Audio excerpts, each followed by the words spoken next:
Hello friends, आप सब कैसे हो। आई होप आप अच्छी हो। कि आज हम आपके लिए लेके आए हैं UPSC mains GS paper third. GS paper third में हम पढ़ाएंगे आज आपदा प्रबंधन।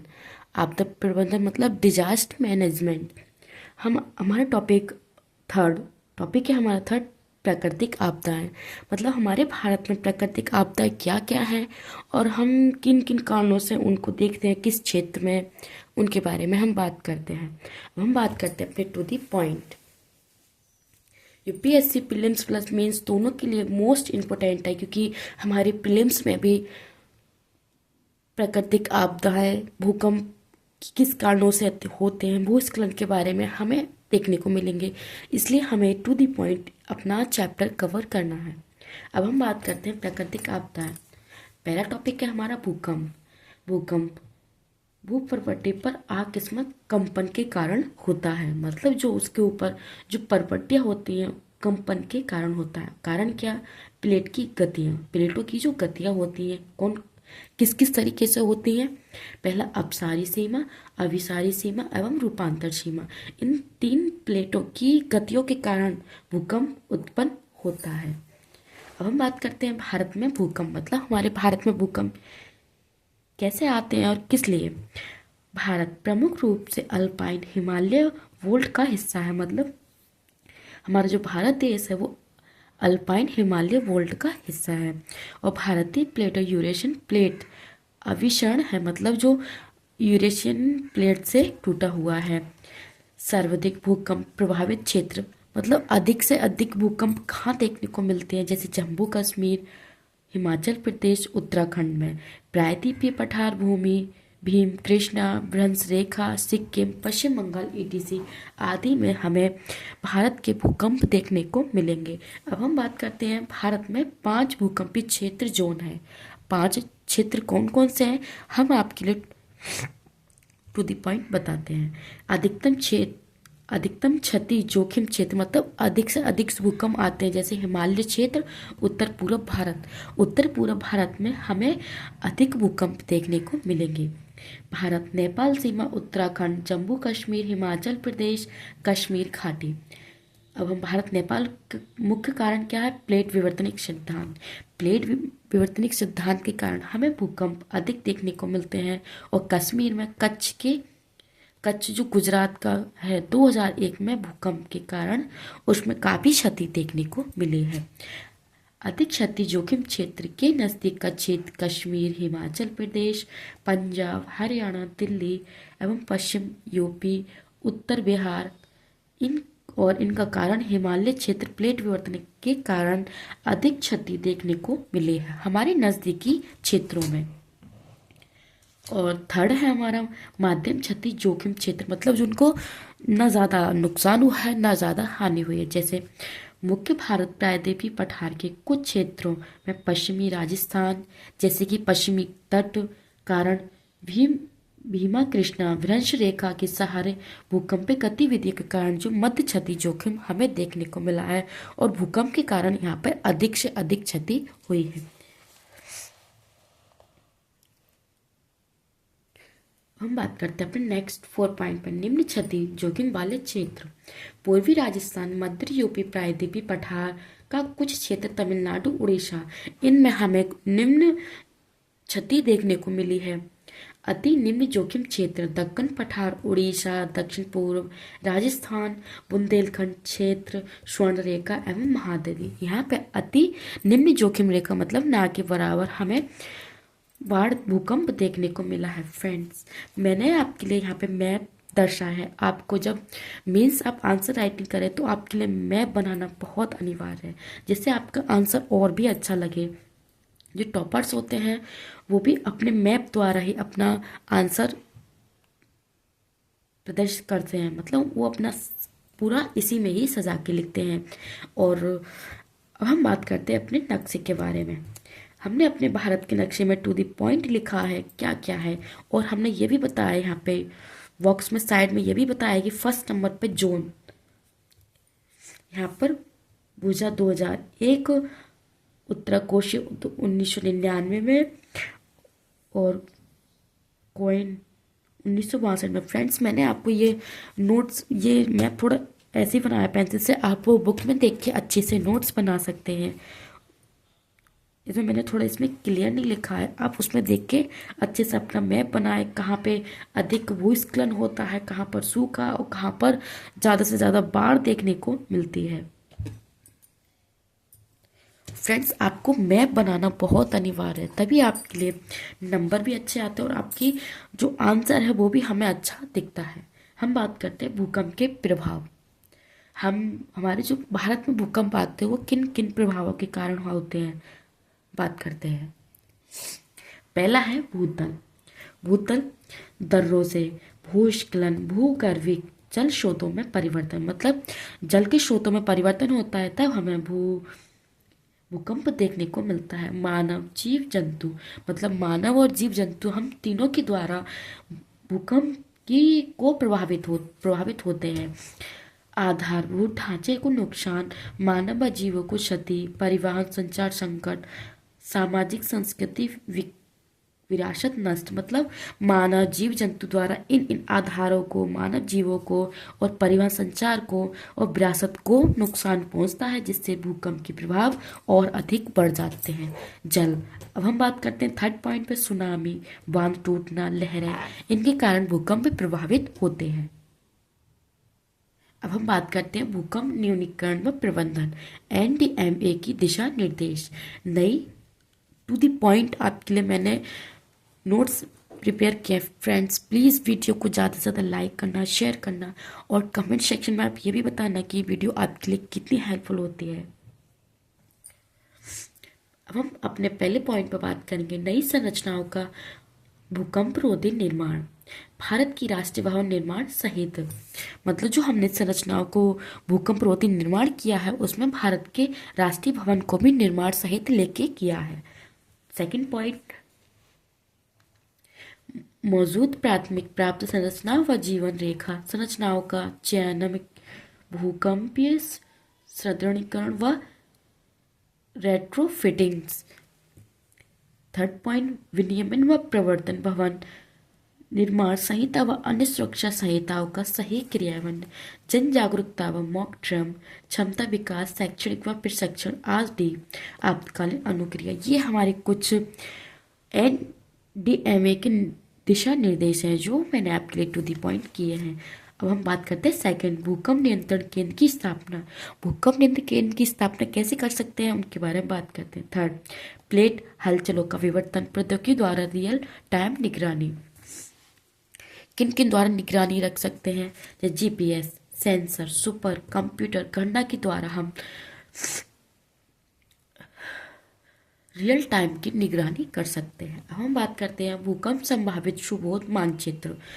हम मानचित्र द्वारा देख सकते हैं कि हमें कौन कौन सी चुनौतियां सुबोध और देखने को मिल रही हैं।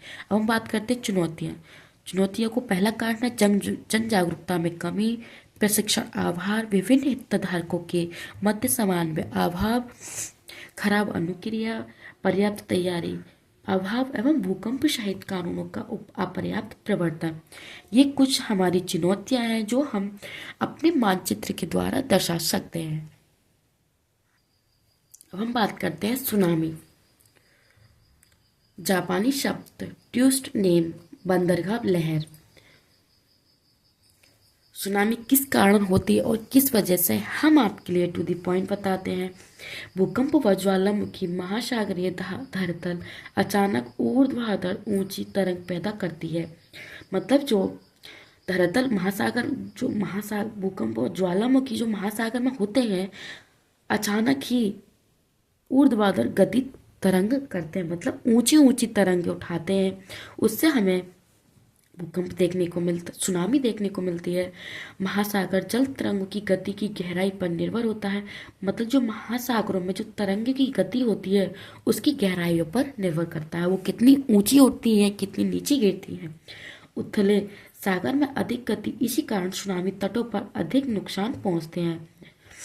गहरे समुद्र में सुनामी की लहरें की लंबाई अधिक और ऊंचाई कम होती है, और इसके विपरीत अचले सागर में उछले सागर में तरंग लंबाई कम व ऊंचाई ज़्यादा 15 फीट तक देखने को मिल सकती है। अब हम बात करते हैं सुनामी किन किन प्रभावों के कारण देखने को मिलती है। पहला प्रभाव है मानव क्षति। जैसे मानव द्वारा हम निम्न कार्य करते हैं जिनके द्वारा हमें सुनामी देखने को मिलती है अधिक, जैसे कि कचरा करना, प्रदूषण करना और आधारभूत ढांचे क्षति, पर्यटन नुकसान, परिवहन संचार संकट, सामाजिक आर्थिक संकट एवं क्षत्रिय क्षेत्र जलमग्न। इन प्रभावों के कारण हमें सुनामी देखने को मिलती है और इनके द्वारा जो नुकसान होते हैं हमें वो भी भुगतने पड़ते हैं। अब हम बात करते हैं केस स्टडी। भारत दिसंबर 2004 में हिंद महासागर 2004 में भूकंप सुनामी आने के कारण काफ़ी शहरों को नुकसान हुआ था और काफ़ी लोगों की मृत्यु देखने को मिली थी। भारत में सुनामी जोखिम। भारत पूर्व व पश्चिम का तट रेखा सुबोध 2200 किलोमीटर, तटीय द्वीप अंडमान निकोबार, लक्षद्वीप एवं सुबोध ये सुनामी जोखिम क्षेत्र हैं जो हमें अधिक यहाँ पे बाढ़ आने की संभावना और नुकसान अधिक देखने को मिलता है। सुनामी प्रबंधन NDMA दिशा निर्देश के समाधान। सुनामी प्रबंधन द्वारा हम किन किन देशों को समाधान कर सकते हैं, हम उनके बारे में आपसे टू द पॉइंट बात करते हैं। पहला पॉइंट है सुनामी जोखिम आकलन व शुभोध विश्लेषण। मानचित्र पूर्वावलोकन। सुनामी संबंधी तैयारी। भारतीय मौसम विभाग 17 real time seismic monitoring network के द्वारा हम अपने रियल टाइमिंग की निगरानी कर सकते हैं। सुनामी चेतावनी मॉक ड्रिल, संचार व सूचना प्रसंस्करण। फ्रेंड्स, मैं माफ़ी चाहती हूँ, मेरी थोड़ी गला ख़राब है, मेरी आवाज़ नहीं निकल रही है तो मैं कुछ शब्द बोल भी नहीं पा रही हूँ। मैं माफ़ी चाहती हूँ अगर मुझसे कोई गलती होती है। और हमारे नेक्स्ट पॉइंट है संरचनात्मक शमन उपाय। मतलब हमारे क्या क्या उपाय हैं, हम उनके बारे में आपसे बात करेंगे। तटबंध सुरक्षा। कौन सा मैग्रोव संरक्षण, मतलब जो हमारे मैग्रोव वन होते हैं उनको संरक्षण करने के लिए तटबंध सुरक्षा करनी आवश्यक है। विशेष समुद्री दीवारों व प्रवाल, भित्तियों का निर्माण, स्थानीय सूचना केंद्र, सुनामी आश्रय स्थल, तकनीकी कानूनी व्यवस्था का विनियमन व प्रवर्तन। तकनीकी कौन कौन सी तटीय क्षेत्र में विनियमन, आपातकालीन सुनामी अनुक्रिय बचाव, दवाइयाँ, राहत भोजन, पानी की अति आवश्यकता देखने को हमें मिलती है। प्रबंधन योजनाओं का कार्य क्रियान्वयन सुनिश्चित करना, आधारभूत ढांचे व क्षमता निर्माण, RD वैश्विक सहयोग। ये हमारे कुछ संरचनात्मक शमन उपाय हैं जिनके कारण हम अपने जो तटवर्ती सुरक्षा क्षेत्र होते हैं, मैग्रोव संरक्षण होते हैं, उन पे हम अपने उपयोग करके बचाव कर सकते हैं ताकि हमें अधिक क्षति देखने को ना मिले। अब हम बात करते हैं भूस्खलन। भूस्खलन किस कारणों से होते हैं, किन किन वजह से देखने को मिलते हैं, हम आपके लिए बताते हैं। चट्टानों के टुकड़ों, मलबा या मिट्टी के ढेरों का ढलान के सहारे नीचे गिरना भूस्खलन कहलाता है। मतलब जो मलबा इकट्ठा हो जाता है, मिट्टी के ढेर ढलानों के सहारे नीचे आ जाते हैं, उनसे हमें भूस्खलन देखने को मिलता है। भारत में 15% भूभाग प्रभावित है। मतलब जो भूस्खलन से हमारे भारत में 15% भाग प्रभावित होता है। भारतीय प्लेट का यूरेशियन प्लेटों में अभिसरण चट्टानों को कमजोर बनाता है। मतलब जो भूस्खलन है हमारी जो चट्टानें हैं उनको कमजोर बनाता है और भूकंप का भूस्खलन हो जाता है। भूकंप अधिक देखने को मिलते हैं। भूस्खलन के कारण कौन कौन से कारण, प्राकृतिक कारण और मानवीय कारण, दोनों कारणों के बारे में हम आपसे टू द पॉइंट बात करेंगे। फ्रेंड्स, अगर आपको पेपर में आपके लिए ये आ जाता है भूस्खलन के कारण, तो आपको प्राकृतिक कारण और मानवीय कारण दोनों को लिखना है। आपको एक पक्ष कभी भी नहीं लिखना है, या तो पॉजिटिव लिखो, निगेटिव आपको पॉजिटिव निगेटिव साथ में लेके चलना है और प्राकृतिक मानवीकरण आपको इन दोनों को भी साथ में लेके चलना है। तभी आपके जो आंसर होगा आप उसे बैलेंस कर सकते हैं और अच्छे से आप अपना क्वेश्चन का आंसर दे सकते हैं। प्राकृतिक कारण कौन कौन से हैं, जैसे कि बादल फटना, भारी वर्षा होना, प्लेट विवर्तनिक, भूकंप व ज्वालामुखी, ग्लेशियर पिघलना। और मानवीय कारण कौन से हैं, जैसे खनन, वनों का विनाश, मतलब जैसे कि वनों को अधिक से अधिक कटाई करना, निर्माण कार्य, बांध निर्माण, स्थानीयकरण, कृषि। ये कुछ मानवीय और प्राकृतिक के कारण हैं जिनके द्वारा हमें भूस्खलन देखने को मिलता है। भारत में भूस्खलन जोखिम: अत्यधिक सुबोध हिमालय प्लेट संचलन, अंडमान निकोबार, पश्चिमी घाट व नीलगिरी अत्यधिक वर्षा वाले क्षेत्रों में देखने को मिलता है। मतलब भूस्खलन जोखिम, वहाँ पे ज़्यादा जोखिम उठाना पड़ता है।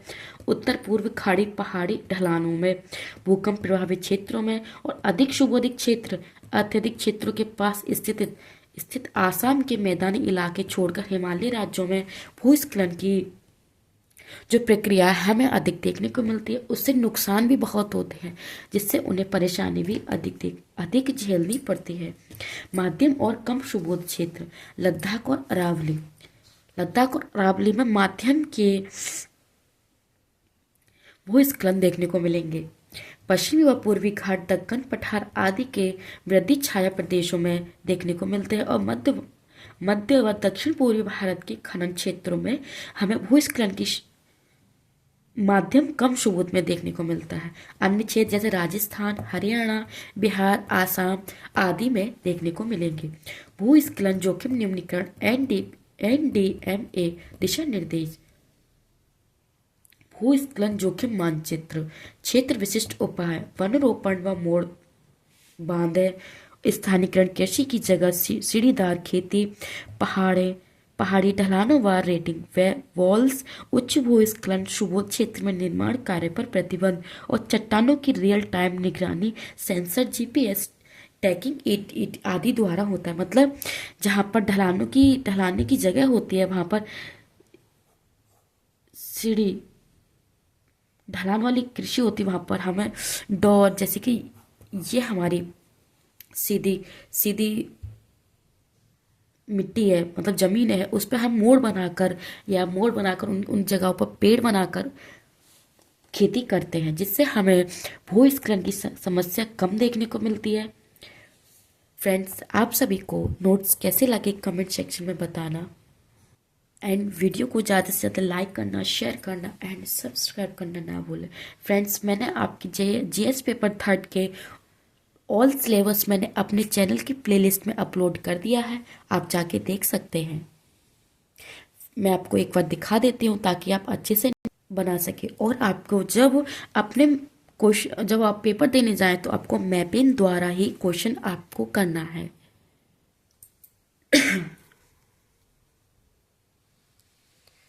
आपको टू द पॉइंट नोट्स करा दिए हैं। मेरे चैनल की प्लेलिस्ट में आप total GS paper 3 first, second, third मैंने आपके लिए चैनल की प्लेलिस्ट में अपलोड कर दिए हैं, आप जाके अपना कार्य कर सकते हैं। फ्रेंड्स, वीडियो को ज़्यादा से ज़्यादा लाइक करना, शेयर करना एंड फुल वॉच। आप वीडियो पूरी नहीं देखते, आपको वीडियो पूरी देखना है और ज़्यादा से ज़्यादा शेयर करें एंड सब्सक्राइब करना ना भूलें। Thank you, all the best.